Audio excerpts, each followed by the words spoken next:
எல்லா புகழும் இறைவனுக்கு. நம் மனதில் எந்த ஒரு மனிதர் மீதும் கோபமும் வெறுப்பும் அதிருப்தியும் சமாதானமின்மையும் இருக்க வேண்டாம். அவர்களை நாம் மன்னித்து விடுவோம். யாருக்காக இல்லாவிட்டாலும் இறைவனுக்காக அவர்களை நாம் மன்னித்து விடுவோம். நாம் ஒன்றும் தவறுகளே செய்யாதவர்கள் இல்லையே. நம் வாழ்வின் பல தருணங்களில் நாம் செய்த பல தவறுகளை இறைவன் மன்னித்திருக்கின்றான். நாம் செய்த தவறுகளுக்கு தண்டனைகள் கிடைத்திருக்குமானால் இந்நேரம் நம்முடைய நிலைமை வேறு மாதிரி இருந்திருக்கலாம். கருணையாளனாம் நம்முடைய இறைவன் நம்மை மன்னித்து இன்று நம்மை சுகமாக வாழ வைத்து கொண்டிருப்பதற்கு இறைவனுக்கு நாம் செலுத்தக்கூடிய நன்றியாக நம்மை காயப்படுத்திய மனிதர்கள் அனைவரையும் நாம் மனதார மன்னித்து விடுவோம். அது மட்டுமல்ல, நம்மை காயப்படுத்தியவர்களை இறைவன் மன்னித்து அவர்களை நேர்வழியில் செலுத்த வேண்டும் என்ற பிரார்த்தனையையும் நாம் அவர்களுக்காக மனதில் கொள்வோம். இது மிகவும் மேன்மையானதொரு மனித குணமாகும். இது போன்ற பல நல்ல குணங்களை நம்மிலிருந்து வெளிப்படுத்தவே இறைவன் நம்முடைய வாழ்க்கையில் பல்வேறு விதமான கடின சூழல்களையும் நிகழ்வுகளையும் ஏற்படுத்துகின்றான். இதை நாம் உணர்ந்து கொண்டு அவைகளில் எப்போதும் நாம் தவறிவிடாத வண்ணம் நடந்து கொள்ள வேண்டும். எனவே யார் மீதெல்லாம் நமக்கு கோபமும் வெறுப்பும் இப்போது இருந்து கொண்டிருக்கிறதோ அவர்கள் அனைவரையும் நம்முடைய மன கண்களில் கொண்டு வந்து நிறுத்தி அவர்களை நாம் மனதார மன்னித்து விடுவோம். ஏற்கனவே சொன்னபடி யாருக்காக இல்லாவிட்டாலும் இறைவனுக்காக அவர்களை நாம் மன்னித்து விட வேண்டும். அதற்குரிய நற்கூலியாக இறைவன் நம்மை அதிகம் மன்னிப்பான். நம்முடைய பெற்றோர்களை, நம்முடைய சந்ததிகளை இறைவன் மன்னிப்பான். இன்னும் நமக்கான மற்றும் நம்முடைய சந்ததிகளுக்கான நாளைய வாழ்வை அவன் சுகமானதாக அமைத்து தருவான். மனிதர்களுடைய கெட்ட குணங்கள் குறித்தும் அவர்களுடைய தரம் தாழ்ந்த நடத்தைகள் குறித்தும் நாம் கோபமும் எரிச்சலும் கொள்வதை தவிர்த்து கொள்வோம். மனிதர்களாகிய நாம் அனைவருமே தவறுகள் செய்யக்கூடிய இயல்பை கொண்டவர்களாகத்தான் படைக்கப்பட்டுள்ளோம். சமுதாயம் எனும் கட்டமைப்பில் வாழ வேண்டியவர்களாக இருக்கக்கூடிய நாம் ஒருவருக்கொருவர் சகிப்புத்தன்மையுடனும் பொறுமையுடனும் தான் நடந்து கொள்ள வேண்டும். இறைவனுக்காக சகித்து கொள்வது நிச்சயமாக அவனின் மேலான பாதுகாப்புகளில் நம்மை அமைக்கும் மற்றும் நமக்கான செயல்களின் இறுதி வெற்றிகளை இறைவனை பொறுப்பேற்றும் கொள்வான். நம்முடைய தீமைகளை வெறுப்பதும், அதாவது நம்முடைய கெட்ட குணங்களை இது வேண்டாம் என்று வெறுப்பதும், இது நமக்குள் இருக்கிறதே இது வேண்டாமே என்று வெறுப்பதும், மனிதர்களுடைய தீமைகளை பெரிதுபடுத்தி பார்க்காமல் இருப்பதும், அவர்களை மன்னிப்பதும் சகித்து கொள்வதும் மிகப்பெரிய இறை பிரார்த்தனையை நம்முடைய மனதில் ஏந்தி கொண்டிருக்கக்கூடிய ஒரு நிலையாகும். அது இறைவனுடைய மன்னிப்பிற்கும் அருளுக்கும் நம்மை முழுமையாக தகுதியாக்கும் மற்றும் இறைவன் அவனுடைய நற்குணங்களை நமக்கு தந்து நம்மை தகுதிகளில் உயர்த்துவான். தவறுகளை திருத்திக் கொள்வதற்கும் இறைவனிடம் மனதார மன்னிப்பை வேண்டி மேன்மைகளை அடைந்து கொள்வதற்கான வாய்ப்புகளையும் சூழல்களையும் கொண்டதாகவே இந்த மனித வாழ்க்கையானது அமைக்கப்பட்டுள்ளது என்பதை நாம் உணர்ந்தவர்களாக இருக்க வேண்டும். மேலும் ஒருவர் நம்மை காயப்படுத்துகிறார் என்றால் அதற்கு அவர் சார்ந்து நேரடியாகவோ மறைமுகமாகவோ ஏதோ ஒரு காரணமோ ஏதோ ஒரு தொடர்போ அல்லது இறைவனின் நாட்டமோ நிச்சயமாக இருக்கும். எனவே அது போன்ற தன்மைகளுக்கு காரணங்களை தேடிக்கொண்டும் தொடர்பு முடிச்சுகளை யோசித்து கொண்டும் கேள்விகள் பல கேட்டுக்கொண்டும் குழம்பிக் கொண்டும் நாம் இருக்கக்கூடாது, இருக்க வேண்டாம். யாவரையும் விட நம் இறைவன் நன்கறிந்தவன், கணக்கு தவறாதவன், நீதி செய்பவன், ஒரு அணுவளவும் அநியாயம் இழைக்காதவன். எனவே அவனிடமே அனைத்தையும் முழுமையாக பொறுப்புக்கு விட்டுவிட்டு நம்முடைய மனதின் சுமைகளை நாம் இறக்கிவிடுவோம். லேசான மனமே பொறுமையையும் தெளிவையும் அடையும் தகுதி கொண்டது என்பதை நாம் உணர்ந்து கொள்வோம்.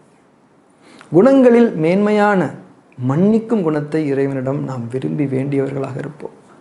மனிதர்கள் அனைவருக்காகவும் நல் விருப்பங்களை, அதாவது பிரார்த்தனைகளை நம்முடைய மனதில் மனதார கொண்டிருப்போம்.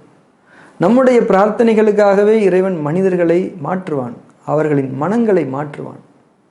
நம்மீது மனிதர்களுக்கும் மனிதர்கள் மீது நமக்கும் இருக்கக்கூடிய அந்த வெறுப்பை போக்குவான். நம்மிடையே அவன் இணக்கத்தையும் சமாதானத்தையும் ஏற்படுத்துவான்.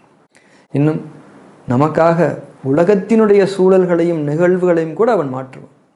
அந்த நிகழ்வுகள் உலகில் பல்வேறு விதமான சமாதானங்களை கூட ஏற்படுத்தக்கூடும். நம்மை தொடக்கமாக கொண்டு, நம்முடைய பிரார்த்தனைகளை தொடக்கமாக கொண்டு உலகில் அமைதியும் சமாதானமும் நிறைவேறுவது என்பது எவ்வளவு பெரிய பாக்கியம். நம்மை பாக்கியவான்களாக மாற்ற இறைவன் விரும்புகின்றான். அதன் ஒரு தொடக்கமாகவே நம்மை காயப்படுத்தியவர்கள் அனைவரையும் இறைவனுக்காக நாம் மன்னித்து விடுவோம். மனதார அவர்களை நாம் மன்னித்து விடுவோம். அவர்களை நான் எப்படி மன்னிப்பது? அவர்கள் என்னை அப்படி செய்து விட்டார்கள், இப்படி செய்து விட்டார்கள், அவர்களால் எனக்கு எவ்வளவு இழப்பு, எவ்வளவு அவமானம் என்று இந்த உலக அடிப்படையிலான லாப நஷ்ட கணக்குகளை நாம் போட்டுக்கொண்டிருக்க வேண்டாம். நம் மீதான இறைவனின் திருப்தியே இந்த உலக வாழ்வின் உண்மையான லாபமும் உயர்வும் என்ற சத்தியத்தை உணர்ந்து கொண்டு எப்போதும் நாம் செயல்பட வேண்டும். அகில உலகங்களை எல்லாம் படைத்து பராமரிக்கும் அந்த ஏக பெரும் பரம்பொருளின் திருப்தியை பெறுவதை விட உண்மையில் வேறு என்ன லாபத்தை நாம் அடைந்துவிட முடியும் என்று நினைக்கின்றோம். நம் மீதான இறைவனுடைய திருப்தியை விட பெரிய லாபம் இருக்கின்றது என்று நம்மில் யாராவது நினைத்தால் அது நம்முடைய அப்பட்டமான அறியாமையாகவே இருக்கும். அறியாமை இருள்களில் நாம் சிக்கியிருப்பதிலிருந்தும் இறைவன் நம்மை பாதுகாக்க. ஒருவரை மன்னிக்கக்கூடிய குணம் என்பது அவரின் இதயத்தின் ஒரு அழகிய ஆபரணமாகும். வாய்ப்புகள் கிடைக்கும் போதெல்லாம் அதனை எடுத்து நாம் அணிந்து கொள்வோம். நம்மை அழகு பார்க்க இறைவன் விரும்புகின்றான் என்ற சத்தியத்தை நாம் எண்ணிக்கொண்டு. ஆனால் பெருமை என்பது மன்னிக்கும் குணத்திற்கும் இன்னும் எல்லா விதமான நல்ல குணங்களுக்கும் அது நேர் எதிரானது.